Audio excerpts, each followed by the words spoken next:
नमस्कार, आप देख रहे हैं के चैनल और मैं हूं आपके साथ सपना ठाकुर। खबरों में आगे बढ़ने से पहले एक नजर डाल लेते हैं आज की सुर्खियों पर। हेडलाइंस पावर्ड बाय के न्यूज साप्ताहिक समाचार पत्र, जो रखे आपको आगे। को स्पॉन्सर्ड बाय स्वर्ण आभा ज्वेलर्स, जो दे 100% शुद्धता की गारंटी, और ब्लूमिंग वैली, जो आपके अपनों तक पहुंचाए आपका प्यार। भाजपा के पूर्व जिलाध्यक्ष ने स्वास्थ्य मंत्री के कार्यकाल को बताया निराशाजनक। कहा, राष्ट्र मंत्री होने के नाते अवैध कब्जों को नहीं करवा सके नियमित। नालागढ़ में स्कूली बच्चों से खचाखच भरी बस पलटी, बाल बाल बची मासूमों की जान। हादसे में कई बच्चे हुए घायल। करोड़ों के शिवरात्रि महोत्सव से बजंतरियों को नहीं मिलती फूटी कौड़ी भी। हर वर्ष निशुल्क सेवा के बीच आता है महोत्सव, मानदेय मिलने का बजंतरियों को है इंतजार। और हर्षोल्लास के साथ मनाई गई रविदास जयंती, झंडा रस्म के साथ किया गया विशाल भंडारे का आयोजन, लोगों को बांटा गया प्रभु का प्रसाद। मंडी जिला भाजपा के पूर्व जिलाध्यक्ष जवाहर ठाकुर ने स्वास्थ्य एवं राजस्व मंत्री कौल सिंह ठाकुर को मंत्री पद से सेवानिवृत्ति लेने की सलाह दी है। यह सलाह उन्होंने मंडी में आयोजित पत्रकार वार्ता के दौरान दी। जवाहर ठाकुर ने कहा कि स्वास्थ्य एवं राजस्व मंत्री के नाते कौल सिंह ठाकुर का 4 वर्षों का कार्यकाल निराशा और हताशा भरा रहा है। राजस्व मंत्री होने के नाते वह प्रदेश में रोजी रोटी कमाने वाले किसानों बागवानों के लिए कुछ भी करने में पूरी तरह से नाकाम रहे हैं।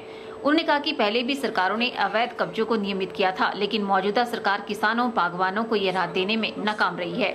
उन्होंने कहा कि जिस कमेटी का अब गठन किया गया है वह गठन 4 वर्ष पहले हो जाना चाहिए था और सरकार को कोर्ट में सही ढंग से अपना पक्ष रखना चाहिए था। उन्होंने स्वास्थ्य एवं राजस्व मंत्री कौल सिंह ठाकुर से मंत्री पद से सेवानिवृत्ति लेकर किसी दूसरे को मौका देने की सलाह दी है। पहले कब्जे किए गए थे जिनको रेगुलराइज किया गया था, लेकिन 1980 का जो एक्ट है, एफसीए जो एक्ट है, उसके बाद जो कब्जे तो पहले से हुए हैं, लेकिन जो कब्जे किए गए हैं उनको मैं समझता हूं कि जो यूपीएफ एरिया है जिसमें लोगों का बर्तनदारों का हक हुकूक बनता है उनको रेगुलराइज करना चाहिए। और उसमें कुछ लोगों में तो विश्वासी में 5 बीघे से कम ही है ये रकबा बनता है। इनको सरकार को जो है रेगुलर करना चाहिए। इसके लिए चाहे वो न्यायालय द्वारा, न्यायालय के आदेशों का भी पालन करके न्यायालयों में इस बात को टाइम पे उठाना चाहिए था। 1 साल पहले से इस कमेटी का गठन करके, और आज ये दिक्कत नहीं आती। इसलिए मैं समझता हूं कि मंत्री महोदय जी का जो 4 साल का जो कार्यकाल रहा वो हताश और निराशा का रहा। इससे बेहतर है कि मंत्री जी अपना सेवानिवृत्त होकर किसी और मंत्री को मौका देकर ताकि लोगों की बहुत सेवा कर सके। वहीं उन्होंने प्रदेश में चरमरा रही स्वास्थ्य सेवाओं के लिए भी स्वास्थ्य मंत्री कौल सिंह ठाकुर को जिम्मेदार ठहराया। उन्होंने कहा कि केंद्र सरकार ने नेचौक में भव्य मेडिकल कॉलेज बनाकर दिया है, जिसे राज्य सरकार चलाने में पूरी तरह से नाकाम रही है। कौल सिंह ठाकुर ने कहा कि एमसीआई से मंजूरी लेने के लिए मेडिकल कॉलेज में डॉक्टरों की फौज इकट्ठी की जा रही है और इसके लिए ग्रामीण क्षेत्रों में तैनात डॉक्टरों को वहां से हटाकर मेडिकल कॉलेज में तैनात किया जा रहा है। इन्होंने इसका विरोध किया है और डॉक्टरों को ग्रामीण क्षेत्रों में भेजने की मांग उठाई है। आज सबसे बड़ी खेद की बात है कि आज जितनी भी हमारी स्वास्थ्य संस्थाएं हैं, चाहे वो प्राइमरी हेल्थ सेंटर है, पीएचसी है, सीएचसी है, गाँव में जितने भी है, उनके जितने भी डॉक्टर है, उनका जितना भी स्टाफ है, उनको आज जो है वो मेडिकल काउंसिल जो यहाँ पे नेर चौक में जो की जा रही है उसके लिए उनको यहाँ पे शिफ्ट किया गया है। जिसकी वजह से मैं समझता हूँ गाँव का जो बीमार पर गांव में रहने वाला व्यक्ति है जो बीमार है, रोग से ग्रस्त है, वो मैं समझता हूँ उसकी बहुत बड़ी दयनीय हालत होगी। और मैं अनुरोध करता हूँ कि इस पे रोक लगा दी जाए और ताकि गांवों में स्वास्थ्य सुविधा सुचारू रूप से प्रदान की जा सके। कैमरा पर्सन युगल के साथ ब्यूरो रिपोर्ट के चैनल मंडी। देश में इन दिनों राजनीतिक गर्माहट का माहौल बना हुआ है और चुनाव के इस दौर के बाद हिमाचल में भी चुनावी गर्माहट होना तय है। इसी कड़ी में हमीरपुर में पूर्व सैनिक कर्मचारी संघ के अध्यक्ष बृजलाल धीमान और पूर्व मंत्री रणजीत सिंह वर्मा का कहना है कि आज प्रदेश में राजनीतिक माहौल पूरी तरह से बदला हुआ है और इस बदले माहौल में राजनीतिक दलों को भी टिकट आवंटन में शिक्षित वर्ग को साथ लेकर चलना चाहिए। मेरे एक्सपीरियंस के हिसाब से इन विधानसभा में लोकसभा हो, विधानसभा हो, हर वर्ग का एक जो काबिल आदमी है उसमें उनको टिकट मिलना चाहिए। सब इन पार्टियों से जो हमारी पार्टियाँ हैं उनसे मैं इल्तिजा करूँगा, अर्ज़ करूँगा कि उन लोगों को क्या करते हैं जो कुछ समझ रखते हैं, जैसे सूझबूझ है और हर वर्ग का, जैसे वकील है, जैसे बिजनेसमैन है, किसान है, एक्सप्रेसमैन है, या जो हमारे युवा हैं, नेता हैं, उनको क्या करते हैं जिसकी कुछ सूझ हो और वो इस देश को या किसी स्टेट को, जैसे हमारी हिमाचल है, उसको एक नया रास्ता दिखाएं। हिमाचल प्रदेश की विधानसभा का अपना इतिहास रहा है और इसके अंदर पहले से ही बहुत अच्छे अच्छे लोग गए हैं और उनको इसके अंदर प्रतिनिधित्व मिला है। इस बार जो राजनीतिक हालात हैं प्रदेश के अंदर, उसके मुताबिक तो मैं कहूँगा कि सभी प्रोफेशन के लोगों को इसके अंदर लेना चाहिए। जैसे पत्रकार लोग हैं अच्छे प्रबुद्ध और जिनका अच्छा कार्य है उनको इसमें लिया जाए, डॉक्टर्स हैं उनको लिया जाए, वकील हैं उनको लिया जाए और समाज सेवक हैं उनको इसके अंदर लिया जाए। बच्चों के सर्वांगीण विकास के लिए शिक्षा के साथ खेल और सांस्कृतिक गतिविधियों का विशेष महत्व है। यह बात आबकारी एवं कराधान मंत्री प्रकाश चौधरी ने रत्ती स्थित होली एंजल पब्लिक स्कूल के वार्षिक समारोह की अध्यक्षता करते हुए कही। उन्होंने स्कूल के मेधावी विद्यार्थियों को पुरस्कार भी प्रदान किए। आबकारी एवं कराधान मंत्री प्रकाश चौधरी ने बल विधानसभा क्षेत्र के Holi angel public senior secondary school रत्ती के वार्षिक पारितोषिक वितरण समारोह की अध्यक्षता की तथा स्कूल के मेधावी विद्यार्थियों को पुरस्कृत किया। इस अवसर पर अपने संबोधन में प्रकाश चौधरी ने कहा कि बच्चों के सर्वांगीण विकास के लिए शिक्षा के साथ साथ खेल और सांस्कृतिक गतिविधियों का विशेष महत्व है। उन्होंने कहा कि आज हर क्षेत्र में प्रतिस्पर्धा का दौर है। निकट भविष्य में छात्रों को किसी भी क्षेत्र में कामयाबी हासिल करने के लिए कड़ी मेहनत की जरूरत है। उन्होंने विद्यार्थियों का आह्वान किया कि वे अपने गुरुजनों और अभिभावकों का आदर और आशीर्वाद प्राप्त करते रहें और नशे जैसी बुराइयों से दूर रहें। उन्होंने रत्ती से स्कूल तक संपर्क सड़क निर्माण के लिए 2 लाख रुपए देने की घोषणा भी की। चला जाता है जिसके मन में अपने से बड़ों का आदर करना या सम्मान करना या शिष्टाचार की भावना रखना एक संस्कार है। मैं बधाई देना चाहूंगा उन बच्चों को जो हमेशा अपने माता पिता का सम्मान करते हैं, आदर करते हैं, अपने गुरुजनों का आदर और सम्मान करते हैं। हमेशा गांव में अपने से बड़ों का आदर और सम्मान करना, मैं समझता हूं कि उन बच्चों का जो भविष्य है वो उज्जवल होता है। इस अवसर पर स्कूल के विद्यार्थियों द्वारा सांस्कृतिक कार्यक्रम भी प्रस्तुत किए गए, जिसके प्रोत्साहन के लिए प्रकाश चौधरी ने अपनी ऐच्छिक निधि से 15,000 रुपए देने की घोषणा की। स्कूल की प्रधानाचार्य भावना वर्मा ने मुख्य अतिथि का स्वागत किया तथा स्कूल की वार्षिक रिपोर्ट प्रस्तुत की। कार्यक्रम में स्कूल प्रबंधन के अध्यक्ष पूर्णचंद चौधरी, जिला परिषद सदस्य रजनी नायक, बल कांग्रेस के महासचिव महेंद्र गुप्ता, फिनिक्स स्कूल के निदेशक सुरेंद्र चौधरी सहित अनेक गणमान्य व्यक्ति मौजूद रहे। के चैनल के लिए बल से मनप्रीत सिंह की रिपोर्ट। नालागढ़ रोपड़ रोड पर राजपुरा के पास एक निजी स्कूल बस पलट गई। बस में लगभग 35 से 40 छात्र मौजूद थे, जिसमें कई बच्चों को मामूली चोटें आई है। गनीमत यह रही कि सुबह का समय होने के कारण सड़क के ऊपर आवाजाही कम थी, जिसके कारण बहुत बड़ा हादसा होने से बच गया। हादसे के वक्त मौके पर उपस्थित राहगीरों ने पलटी बस के पीछे वाला शीशा तोड़कर बच्चों को एक एक करके बाहर निकाला। बच्चे अचानक बस पलटने के कारण काफी डरे हुए और सहमे हुए थे, जिसके बाद स्कूल प्रशासन की अन्य बसें दुर्घटना स्थल पर पहुंची और हादसे में शिकार बच्चों को उपचार के लिए लेकर गई। हादसे का पता चलने से बच्चों के अभिभावक गहरी चिंता में हैं। 4 स्कूली छात्रों को नालागढ़ सरकारी अस्पताल में इलाज के लिए ले जाया गया, जबकि बाकी छात्रों को स्कूल की दूसरी बस में स्कूल में भेज दिया गया। करीब 7:30 बजे करीब। बस में बच्चे थे? हाँ, बच्चे थे उसमें। कितने के बच्चे थे? बच्चे तो उसमें भरी थी बस। अच्छा, बस भरी हुई थी। हाँ जी। तो आपने देखा क्या हुआ था उस समय? छोटे भी थे, हाँ जी, बड़े भी थे। अच्छा, नहीं, तो बस पलटी थी, बस पलटी हुई थी, बच्चे रो रहे थे। अच्छा, फिर मैंने शीशा फोड़ा था। अच्छा, आपने बस पलटी हुई देखी? हाँ जी, शीशा फोड़ा था। हाँ, फिर बच्चों को निकाला था बाहर। अच्छा, सारे बच्चे बाहर से, पीछे से, साइड से। अच्छा, पीछे वाला शीशा तोड़ा हाँ, आपने? पीछे वाला शीशा तोड़ा। अच्छा, सभी बच्चे बाहर निकाले? बच्चे बाहर निकाले। तो उस समय कोई और बंदा था यहाँ पे? हाँ, 2-3 और थे, वो आ गए थे। वो निकाल रहे थे आपसे पहले, क्या कर वो रहे थे? चीज़ें हाथ में से फोड़ रहे थे, मैंने डंडा मार दिया उसमें। अच्छा, डंडा मार के तोड़ दिया आपसे। ये जो हादसा सुबह कितने के बजे हुआ लगभग? लगभग हुआ है 7:30 बजे। ड्राइवर को हार्ट अटैक बढ़ गया, इधर कोई गिर गया। स्कूल को जा रहे थे हम, तभी पलट गई बस। कितने बच्चे थे उसमें? बहुत है। वहीं नालागढ़ के यातायात प्रभारी सुरमेश सिंह ने बताया कि जो उन्हें सूचना मिली है उसके अनुसार बस के चालक को दिल का दौरा पड़ना बताया जा रहा है और स्कूल के सभी छात्र सुरक्षित हैं। गुरु नानक देव स्कूल की बस थी, इसमें स्कूल के बच्चे बैठे थे, तो राजपुरा से आगे स्कूल जा रही थी बस। तो ऐसा बता रहे हैं कि ड्राइवर को अटैक हुआ, जिसकी वजह से ये हादसा हुआ है। सभी सुरक्षित हैं। एक बच्ची को थोड़ी सी सिर में चोट लगी है, जो फर्स्ट एड दे दी उसको हॉस्पिटल में नालागढ़ में, अब ठीक है वो। के चैनल के लिए नालागढ़ से नंदलाल ठाकुर की रिपोर्ट। यहाँ रुकते हैं छोटे से ब्रेक के लिए, जल्द हाजिर होंगे, आप देखते रहिए के चैनल।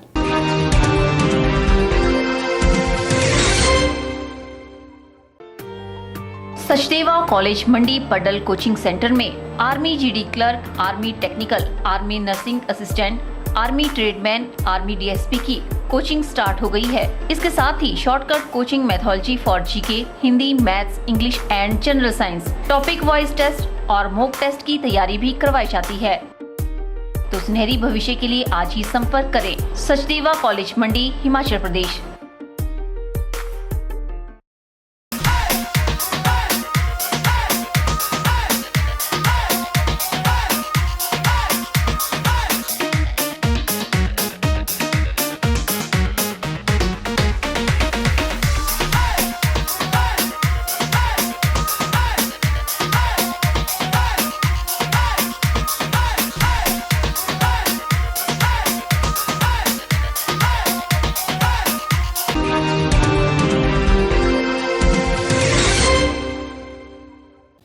जिस आयोजन पर करोड़ों रुपए खर्च किए जाते हों और उस आयोजन में मुख्य किरदार निभाने वालों को फूटी कौड़ी भी न मिले, तो ऐसे आयोजन को आप क्या कहेंगे?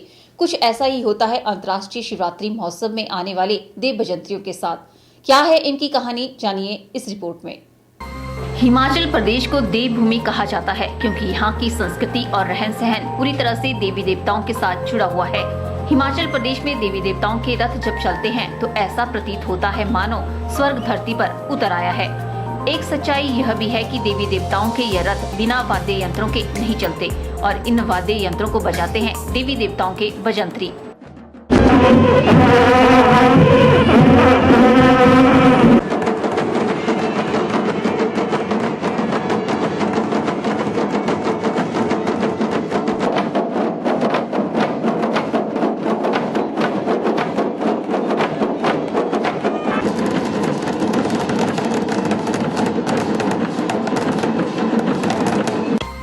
हर वर्ष मंडी में अंतर्राष्ट्रीय शिवरात्रि महोत्सव मनाया जाता है।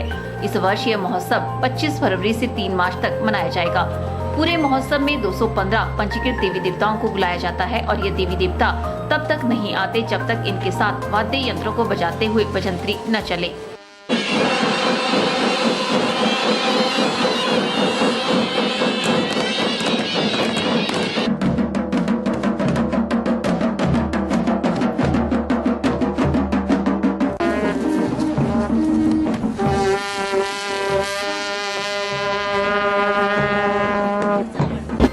देवी देवताओं को जिला प्रशासन की तरफ से हर वर्ष नजराना दिया जाता है, लेकिन इनके साथ आने वाले बजंत्रियों को इसमें से फूटी कौड़ी भी नहीं मिलती। गत वर्ष से कुल्लू जिला में दशहरा उत्सव के दौरान आने वाले बजंत्रियों को 10,000 रुपए का मानदेय देने की परंपरा शुरू हो चुकी है। मंडी जिला की सर्वदेवता समिति एवं कारदार संघ ने जिला प्रशासन के पास मांग रखी थी कि कुल्लू जिला की तर्ज पर मंडी जिला के बजंत्रियों को भी मानदेय दिया जाए। समिति के अध्यक्ष शिवपाल शर्मा ने बताया कि इस बारे में एक मांग पत्र जिलाधीश मंडी संदीप कदम को सौंपा जा चुका है कि हमारी जो बजंत्री गण है, ये जो देवी देवता है, बगैर वाद्य यंत्र से देवता नहीं चलता है। हम चाहते हैं कि बजंत्री गणों को भी मानदेय मिला जाए, क्योंकि कुल्लू में 10,000 प्रति देवता को मानदेय दिया जाता है बजंतरियों को। इसी तरह हमने भी डिमांड रखी है कि 10,000 प्रति देवता के बजंतरियों को मानदेय दिया जाए। यहाँ गौर करने वाला पहलू एक और भी है। भावी पीढ़ी देवी देवताओं के वाद्य यंत्रों को बजाने में कोई रुचि नहीं दिखा रही है, क्योंकि इन्हें पता है कि इन वाद्य यंत्रों को उठाने और बजाने से इन्हें कुछ नहीं मिलता। यही कारण है कि इस पुरातन संस्कृति पर भी कहीं न कहीं संकट के बादल मंडराने लग गए हैं। सर्व देवता समिति एवं कादार संघ के प्रधान शिवपाल शर्मा की माने तो अगर बजंतरियों को मानदेय मिलना शुरू हो जाता है तो इससे भावी पीढ़ी का इस और रुझान बढ़ सकता है। क्योंकि मानदेय अगर मिल जाता है तो हमारी संस्कृति जीवित रहेंगी और उजागर होगी कि हमारी जो संस्कृति है वो लोप हो रही है। आजकल के समय को देखते हुए कोई भी बच्चा इसमें भाग नहीं ले रहा है। जब हम उनको कोई राशि देंगे तो उनकी मनोबल बढ़ेगा। मनोबल बढ़ने से हमारा देव कार्य बहुत अच्छी तरह चलेगा। यही बहुत बड़ी अचीवमेंट होगी अगर माननीय उपायुक्त ने सहमति दे दी। मुझे उम्मीद है कि 99% हमें आशा है कि हमारे अध्यक्ष इस कार्य को करेंगे। अगर बजंतियों के मान सम्मान की बात करें तो उसमें जिला प्रशासन कोई कमी नहीं छोड़ता। गत वर्ष से देवध्वनि कार्यक्रम का आयोजन शुरू हुआ है, जिसमें बजंतरियों को पूरा मान सम्मान दिया जाता है, क्योंकि इनके वाद्य यंत्रों से निकलने वाली धुनों के कारण देवध्वनि का कार्यक्रम हो पाता है।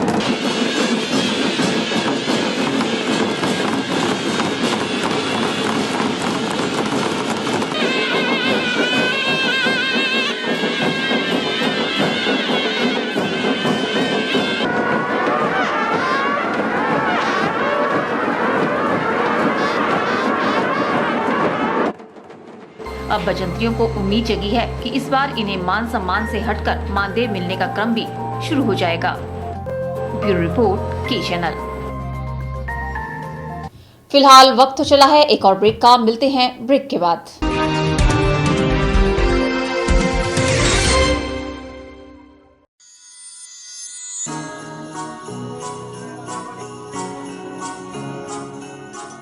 वृंदा ज्वेलर्स, सोने व चांदी में एक विश्वसनीय स्थान। यहाँ आपको मिलेंगे 23 कैरेट व हॉलमार्क के शुद्ध गहने। वृंदा ज्वेलर्स में आप सोने व चांदी के उच्च गुणवत्ता के आभूषण एक से बढ़कर एक डिजाइन में खरीद सकते हैं, वो भी उचित रेंज में।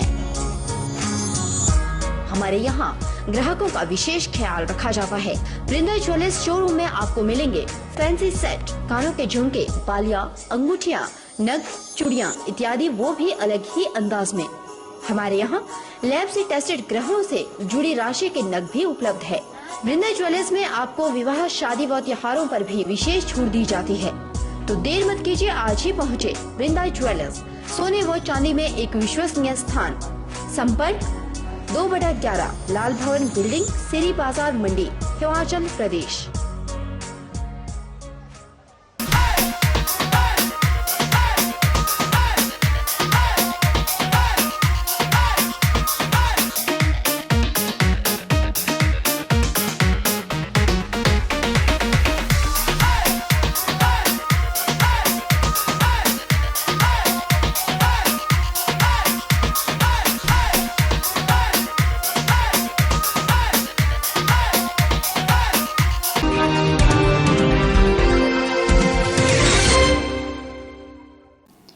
जहां गुरु रविदास जी का प्रकाश उत्सव पूरे भारतवर्ष में हर्षोल्लास के साथ मनाया गया, वहीं छोटी काशी मंडी में भी रविदास जी के प्रकाश उत्सव पर भव्य कार्यक्रम का आयोजन किया गया।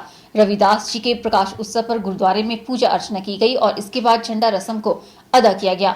भक्तों ने गुरु के आगे शीश नवाकर गुरु रविदास जी के बताए मार्ग पर चलने का संकल्प भी लिया। आयोजित समारोह में ग्रामीण विकास मंत्री अनिल शर्मा बतौर मुख्य अतिथि शामिल हुए। ग्रामीण विकास, पंचायती राज एवं पशुपालन मंत्री अनिल शर्मा ने शुक्रवार को यहां गुरु रविदास जयंती समारोह में बतौर मुख्य अतिथि भाग लिया। उन्होंने इस अवसर पर गुरु के समक्ष शीश नवाया और सभी को जयंती की शुभकामनाएं दी।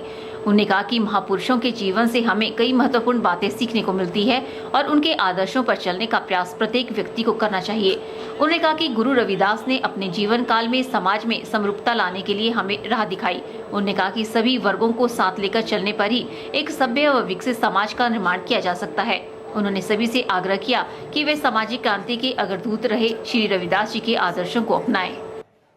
गुरु रविदास जयंती के इस पावन अवसर पर आप सभी को जो गुरु की शिक्षा हमें मिली है उसके बारे में हमने अमल करना भी है, और ख़ासकर इस पर्व को मनाने के लिए सभी लोग यहाँ पर इकट्ठे हुए हैं। मुझे कहा गया कि कुछ समय आप जरूर निकालें और यहाँ पर आकर आप लोगों के दर्शन करने का मौका भी मिला। आज मेरा कार्यक्रम कोई आगे था। उन्होंने स्थानीय समिति की मांग पर आश्वस्त किया कि सूडा मोहल्ला की ओर स्कोडी खड़ पर बने पुल को पक्का किया जाएगा और इसके लिए सभी औपचारिकताएं पूर्ण करने के लिए जिला प्रशासन को निर्देश दिए जाएंगे। उन्होंने कहा कि स्कोडी खड़ के तटीयकरण के लिए भी प्रयास किए जाएंगे और इस कार्य में आ रही तकनीकी अड़चनों को भी दूर किया जाएगा। उन्होंने गुरु रविदास भवन के लिए भूमि की उपलब्धता पर धन प्रदान करने का भी आश्वासन दिया। आज गुरु रविदास जी का जो जयंती के अवसर पर जो यहाँ पर मांगे भी रखी गई, जिसके बारे में आपने खुद कहा कि पुल निर्माण नहीं हो सकता था। हम आभारी हैं राजा वीरभद्र सिंह जी के, जिनके दबाव में आकर और उनके प्रयासों से पुल का निर्माण हुआ, और दूसरी तरफ इसको पक्का करना जो रह गया है, आप सभी जानते हैं मामला अदालत में है। सरकार प्रयास कर सकती है, परंतु अदालत में जब मामले चले जाते हैं तो लंबे भी चले जाते हैं, लंबे समय के लिए भी चले जाते हैं। हमारा प्रयास रहेगा, आपने कहा हम भी दोबारा कोशिश करेंगे कि ये मसला हल हो। छोटी सी जगह है, ये पक्का करना बहुत बड़ा काम नहीं। जहाँ इतना बड़ा पुल बन गया, इसको पक्का करना भी बहुत बड़ी बात नहीं है। कुछ मांगे आपने रखी कि गुरु रविदास का जो हमारा ये भवन यहाँ बना है, मैं आपसे चाहूँगा कि इसके लिखित रूप में जो आपने मुझे यहाँ पर दिए हैं मुझे दें, और मैं इसको डीसी साहब को आदेश करूँगा कि समय रहते ही कागज सरकार को भेजे जाएं, जिससे कि ज़मीन जो है वो इस मंदिर के लिए शामिल की जा सके। इस अवसर पर उन्होंने श्री रविदास सभा को आयोजन के लिए अपनी ऐच्छिक निधि से 20,000 रुपए प्रदान करने की भी घोषणा की। इससे पूर्व गुरु रविदास सभा के अध्यक्ष इंद्र कुमार ने मुख्य अतिथि का स्वागत किया और सभी को श्री गुरु रविदास जयंती की बधाई दी। हर वर्ष की भांति इस वर्ष भी पूरे मोहल्ला निवासियों के सहयोग से, दानी सज्जनों के सहयोग से ये उत्सव मनाया जा रहा है। 2 दिवसीय ये उत्सव हम लोग हर वर्ष पूरे हर्षोल्लास के साथ मनाते आ रहे हैं, जिसमें कई तरह के कार्यक्रम हम प्रस्तुत करते हैं। कल रात को हमने जागरण का आयोजन किया था, जिसमें सुंदरनगर के गायक संजय संधू ने गुरु रविदास जी की महिमा का गुणगान किया। आज अटूट भंडारे का आयोजन किया जा रहा है। इसके साथ साथ खेलकूद प्रतियोगिताएं भी आयोजित की जाएंगी और पेंटिंग कंपटीशन, नारा लेखन, कई तरह के कार्यक्रम इसमें आयोजित किए जाते हैं। महिलाओं की खेल प्रतियोगिताएं यहाँ करवाई जाती हैं। और मैं एक बार फिर से श्री गुरु रविदास पंचायत कमेटी की तरफ से तमाम विश्ववासियों को श्री गुरु रविदास जयंती की हार्दिक बधाई देता हूँ। रविदास जी की जयंती उत्सव पर गुरुद्वारे में पूजा अर्चना की गई और इसके बाद झंडा रस्म को अदा किया गया। इस मौके पर गुरुद्वारा परिसर में गुरु के लंगर का आयोजन भी किया गया, जिसमें सभी श्रद्धालुओं ने बड़े ही श्रद्धाभाव से भाग लेकर प्रभु का प्रसाद ग्रहण किया। कैमरा पर्सन युगल के साथ ब्यूरो रिपोर्ट के चैनल मंडी। यहाँ रुकते हैं एक और ब्रेक के लिए। ब्रेक के बाद भी खबरों का सिलसिला यूं ही जारी रहेगा। आप बने रहिए हमारे साथ।